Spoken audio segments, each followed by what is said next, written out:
Nagaa Waaqayyoo Waaqa jiraataa inni hundumaa gararraa jiru hunduma keessaniif haa baay'atu. Miseensota guutummaa waldaa hiikumsaa keessaaf alatti kan argamtanii nagaan koo nagaan afuuraa bakka faala jirtanitti isin haa qaqqabu jecha akkasuma viidiyoon kun kallattii chaanaalii waldaa hiikumsaatiin illee kan isin qaqqabu nagaan keenya nagaan afuuraa isin haa qaqqabu. Akkasuma chaanaala kanaaf haaraa kan taatanii like subscribe share gochuudhaan gara chaanaala kanaatti dabalamuudhaan afeerraa keenya nu wajjin hirmaadhaa isin jechuu jaallanna. Guyyaa har'aa guyyaa eebbifamaaf guyyaa kabajaa guyyaa har'aa gidduu keenyatti kan argamtu Raajii Fantaa'ee gaggeessituu fi miseensa waldaa hiikumsaa tajaajiltuu taatee gidduu keenya waggoota dheeraaf tajaajilaa turte har'a Waaqayyo garuu carraa laatee fi kakuu ishee raawwatee fi nagaan gara biyya ishee gara maatii isheetti galuudhaaf qophiirra jirti. Kanaaf guutummaa waldaa hiikumsaa Waaqayyoof galata dhiyeessaa jira. Waaqayyo baroota hedduu gidduu keenyatti argamee obboleettii keenya Raajii Fantaa'ee kana keessaan goree dhaloota baay'ee hidhaa irraa hiikee afuura du'aa irraa cabsee waanjoo dukkanaa irraa ibsee bilisa baasuudhaan dhugaa baatota hedduu of gidduutii qabna. Galanni Waaqayyoof haa ta'u. Egaa akkuma beekamu Waaqayyoof hundumtuu hin danda'ama. Obboleettiin keenya hojii gurguddaa hojjechaa turtee amma garuu maatii isheef biyya isheetti Waaqayyo gooftaan ishee galchuudhaaf qophiirra jirra. Ammas Waaqayyo galata argatu. Egaa miseensi waldaa hiikumsaa duraan maatii taatanii kan jirtanii hojii Waaqayyo nu gidduutti hojjechaa ture baay'een keessan beektu. Ammas gara keenyatti dabalamtanii karaa chaanaala keenyaa miseensa waldaa kanaa ta'uu qaba jettanii kan hawwitan yoo jiraattanii lakkoomsa keessan komentii jalatti nuu kaa'uudhaan miseensa waldaatti dabalamtanii harka Waaqayyoo nu gidduu jiru kana hirmaachuu hin dandeessu. Obboleettiin keenya gara biyyaatti galtus nu gidduu hin dhibamtu. Akkasuma waldaan hiikumsaa miseensa mataasaa babal'ifatee jira. Waldaa onlaayinii qofaarra miti lafarrallee jira. Harki Waaqayyoo achitti waa baay'ee hojjechaa jira.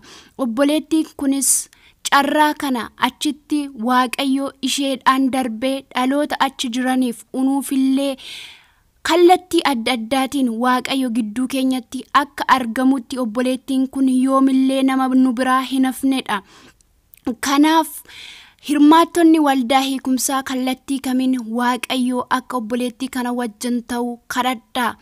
Waaqayyoof galata galchaa.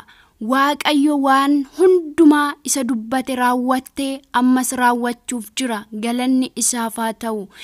Egaa chaanaala kana sheerii godhaa dhaloota biraan ga'aa. Waldaa hiikumsaa lafarraa kan jirtu illee hojii gurguddaa kan hojjettu chaanaala kanarratti fedhuudhaan akka Waaqayyo nu gidduu jiru dhaloota baay'ee dukkana keessaa gara ifaatti akka Waaqayyo waamaa jiru asirratti hin darbaa. Kanaaf gidduu keenyatti argamtanii dinqii Waaqayyo hojjetu akka argitan akka irratti hirmaattanii jaalala Waaqayyoon isin afeerree jirra.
Sana gargaaru Waaqa koo galata sanima indadda gogotu barako nunda kesati isana gargaru abako galata sanima indadda gogotu barako Malabuya galatti ko yadinirratu matuma yadinirratu matuma ishawa bai baye kesana basi galata sanima Malabuya guddinni ko yadinirratu matuma yadinirratu matuma ishawa bai baye kesana basi galata sanima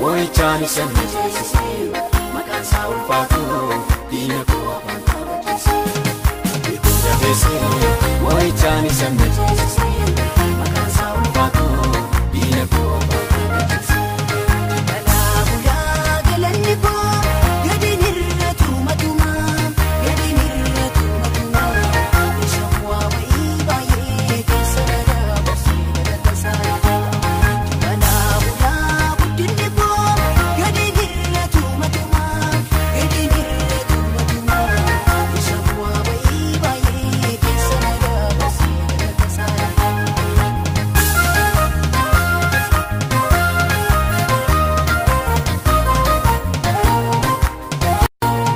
Attu baye jote keni boye babisa ko ina jote males arku endende nyabo Sichiti kofi ulfina gudda fayalama sakaramu arku dini ko la fayalama Sichiti kofi parfana gudda fayalama